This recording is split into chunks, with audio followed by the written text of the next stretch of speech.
Canada के प्रधानमंत्री Justin Trudeau ने सोमवार यानी 9 अक्टूबर को भारत के खिलाफ जहर उगला।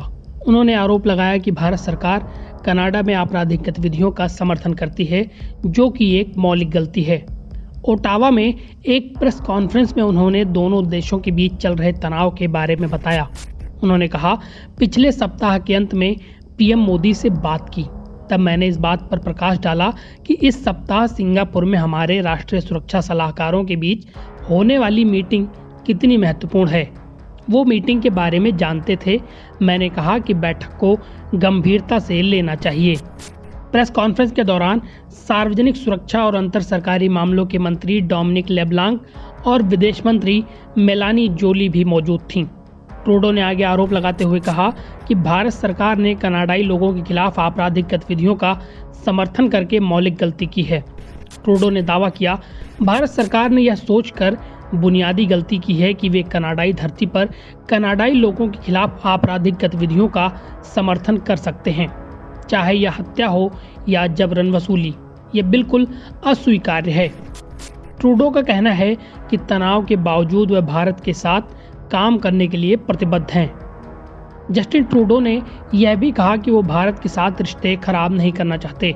उन्होंने कहा, यह कनाडा की ओर से भारत के साथ संबंधों को खराब करने का कोई विकल्प नहीं है। भारत एक महत्वपूर्ण लोकतंत्र है, एक ऐसा देश जिसके साथ हमारे लोगों के बीच ऐतिहासिक रूप से गहरे व्यापारिक संबंध हैं।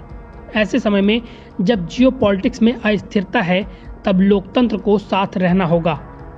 यही कारण है कि हमें जब पिछले साल पता चला कि एक हत्या में भारत का हाथ है, तो हमने उनसे इसे ठीक करने के लिए साथ काम करने को कहा। ट्रूडो ने आगे कहा, हम इस लड़ाई में शामिल नहीं होना चाहते, लेकिन जाहिर है कि कनाडा की धरती पर कनाडाई नागरिकों की हत्या ऐसी चीज नहीं जिसे नकारा जा सके। ट्रूडो ने कहा कि कनाडा ने पारदर्शी दृष्टिकोण के साथ भारत से सहयोग मांगा है। उन्होंने कहा, पिछले साल हाउस ऑफ कॉमन्स में मेरे बयान के बाद से लेकर अब तक हर कदम पर भारत सरकार की प्रतिक्रिया नकारने, भ्रम फैलाने और व्यक्तिगत रूप से मुझ पर कनाडा सरकार और उसके अधिकारियों की ईमानदारी पर हमला करने की रही है। कनाडा और भारत के संबंधों में गिरावट का ये नया स्तर है। भारत ने सोमवार को कनाडा के प्रभारी डीएफएस स्टीवर्ट व्हीलर को तलब करने के कुछ घंटों के बाद 6 कनाडाई राजनयिकों को निष्कासित कर दिया।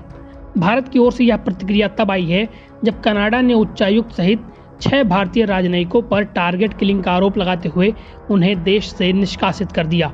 भारत ने कहा कि कनाडा में भारतीय उच्चायुक्त और अन्य राजनयिकों और अधिकारियों को निराधार निशाना बनाना पूरी तरह से अस्वीकार्य है। एनबीटी ऑनलाइन की रिपोर्ट।